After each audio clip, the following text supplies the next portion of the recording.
Saya minta kepada umat Islam, kepada MUI, kepada BNPT, supaya apa? Supaya hadis-hadis yang membuat orang Islam tukang rusuh itu dihapus saja hadis-hadisnya. Anda itu. Ya karena akan membuat orang Islam terus-menerus bikin rusuh. Rusuhnya di mana coba? Contoh yang kemarin kejadian di Sukabumi, tahu kejadiannya? Tahu. Orang lagi acara remaja, lagi outdoor, tapi tiba-tiba kalian rusak rumahnya, kalian balik Nggak ada izinnya ini. Emang masjidmu ada izinnya?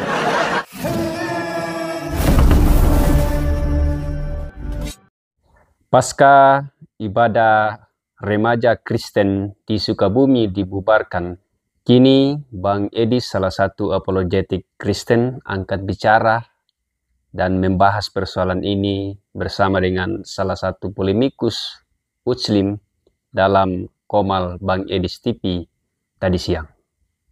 Bagaimanakah respon Bang Edis terkait dengan peristiwa pembubaran ibadah dan juga perusakan tempat rumah remaja Kristen yang ada di Sukabumi Jumat yang lalu? Mari kita simak penjelasan Bang Edis. Toleransi. Kan kamu maunya ditoleransi kan agamamu? Iya, tapi agamamu tidak mengajarkan demikian. Kita tidak bertoleransi, nanti kau bilang ini umat tidak bertoleransi. Makanya saya bilang, saya kan pernah bikin video itu. Saya minta kepada umat Islam, kepada MUI, kepada BNPT, supaya apa? Supaya hadis-hadis yang membuat orang Islam tukang rusuh itu dihapus saja hadis-hadisnya. Mana Anda itu? Ya karena akan membuat orang Islam terus-menerus bikin rusuh. Apa? Di mana? Rusuhnya di mana coba? Contoh yang kemarin kejadian di Sukabumi, tahu kejadiannya? Tahu. Orang lagi acara remaja, lagi acara camping atau apa begitu, lagi outdoor, tapi tiba-tiba kalian rusak rumahnya, kalian balik Nggak ada izinnya ini. Emang masjidmu ada izinnya? Emang musolamu ada izinnya? Nekat aja kamu ini. Terlepas daripada ada izin atau enggak, tidak boleh namanya merusak masuk rumah orang, merusak di situ. Walaupun nggak ada izinnya. Izin itu bukan urusan massa, izin itu urusan Pemda. Memang kaum Muslim selalu begini sih, heran yang datang ke sini selalu begini. Heran loh. Sekarang dengar. Kalau rumahmu tidak ada izinnya, bolehkah orang datang merusak rumahmu? Ya boleh karena nggak ada izinnya. Memang dasar kamu Islam. Kalau rumah nggak ada izinnya, bukan berarti kamu boleh merusak rumah itu. Yang bertanggung jawab itu adalah pemerintah terkait. Ada saja kamu ini. Makanya jadi orang pinter sedikit. Pantas Anda masih Islam.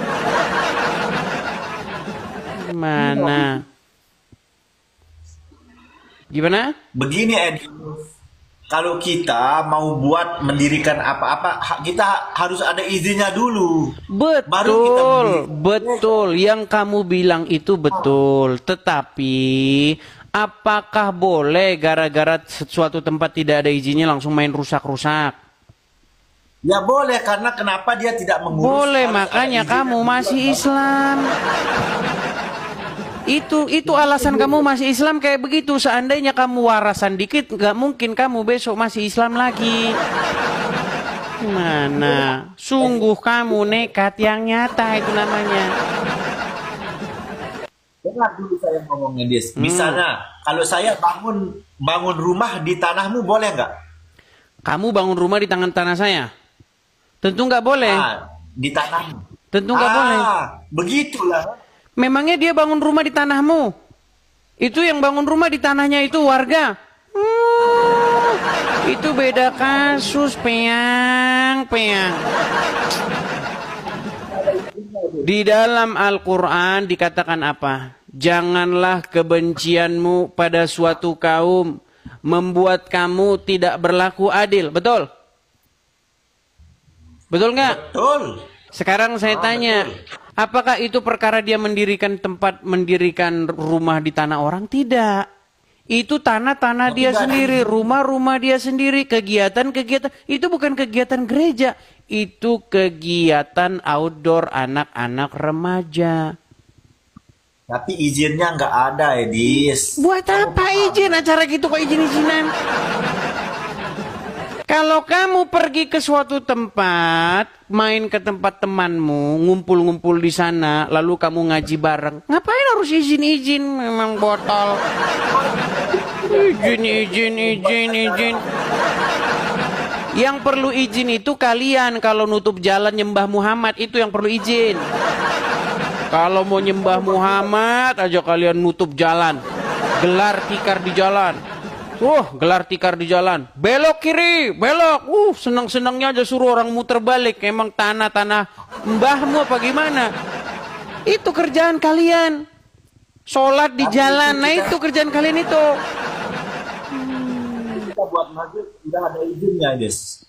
Begitu banyaknya masjid-masjid, musola-musola yang tidak punya izin. Tapi nggak ada satupun orang Kristen yang kelakuannya seperti kalian, ngerusak-ngerusak.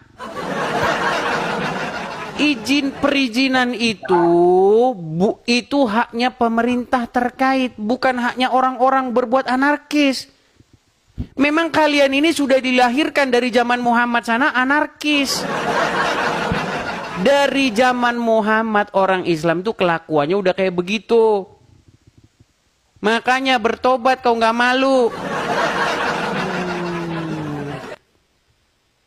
Kalau kita mau buat apa-apa harus diurus izinnya dulu. Kamu tahu nggak berapa banyak musola atau masjid yang tidak berizin di negara kita ini? Mau saya kasih Semua tunjuk? ada izinnya. Mau saya kasih tunjuk? Tunjukkan. Boleh. Baik. Nih ya, biar kamu saya tunjuk musola tak berizin. Mana? Tunjukkanlah. Oh, memang pantas kamu masih Islam. Lihat ya. Saya kasih kamu tunjuk berapa banyak jumlah nih. Nih, saya balikan kamera saya. Ini data dari Komnas HAM nih. Saya balikan. Memang orang muslim ini memang akut, teman-teman. Akut mereka ini. Sudah stadium 4. Perhatikan. Ini dari Tempo nih ya. Tempo. Komnas HAM. Aduh, bentar. Nih. 85% bangunan ibadah tak berizin. Nih. Perhatikan ya. Komisi itu gereja itu. Dengar. Komisi Nasional Hak Asasi Manusia Komnas HAM melansir temuan bahwa 80% rumah ibadah di Indonesia tak berizin. Tak terkecuali HKBP, Setu Bekasi. Ini banyak nih. Mayoritas musola dan masjid. Kalau kalian cek rumah ibadah ini pedesaan itu banyak yang enggak ada izinnya. Tapi yang kena rusak cuman gereja doang.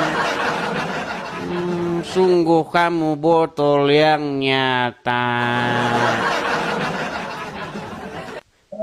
Tapi terlepas dari situ semua, Syafiq, terlepas dari situ semua, kalau bangunan tidak ada izinnya, itu bukan menjadi suatu pembenaran bagi orang-orang untuk melakukan tindakan-tindakan pengerusakan.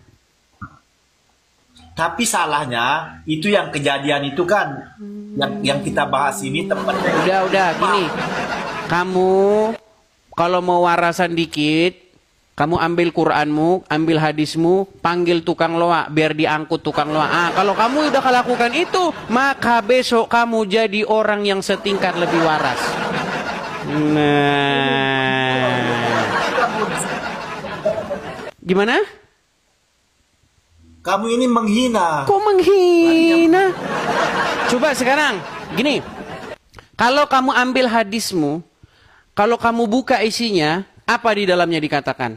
Jika kamu bertemu dengan Wahyudi dan Nasrani di jalan, pepet mereka, desak mereka ke jalan yang sempit. Coba, berbahaya nggak buku itu bagi kamu? Membuat kamu menjadi manusia yang bisa bertenggang rasa nggak terhadap sesama? Nggak bahaya loh, karena dia orang kafir seperti Kalau buku itu tidak kamu buang ke tukang loak, besok kamu ketemu Yahudi dan Nasrani, akan kamu desak mereka ke jalan yang sempit. Gimana kamu ini? Makanya saya bilang sebenarnya ajaran kamu itu bertentangan dengan Bhinneka Tunggal Ika. Ya, tidak mau memberikan tanggapan yang lebih jauh, intinya saya mau mengatakan bahwa apa yang disampaikan Edis TV dalam dialog dengan salah satu polemikus itu benar adanya, sekalipun polemikus Uclim dalam hal ini lawan debat Bang Edis mencoba mengelak dan membantah fakta-fakta yang disampaikan oleh Bang Edis. Tetapi sekali lagi, itulah faktanya. Jadi kita mau omong apapun dan mau berretorika apapun juga, ya fakta tidak akan mungkin bisa berubah bahwa begitulah kenyataan mereka beragama. Karena itu, apa yang disampaikan oleh Abu Janda dalam tanggapannya juga terkait dengan persoalan ini, bahwa kalau mau merasakan penderitaan memikul salib, sebagaimana yang diajarkan dalam kekristenan, ya segeralah ke Jawa Barat sana, maka kamu akan merasakan gimana rasanya merasakan pikul salib sebagaimana ajaran dalam agama Kristen. Itu saja yang saya sampaikan di episode kali ini. Kiranya ini semakin menjadi pelajaran bagi kita sekalian untuk semakin mawas diri dan semakin meneguhkan kita dalam mengikut Kristus. Saya David Sawi undur diri. Sampai jumpa, Tuhan beserta.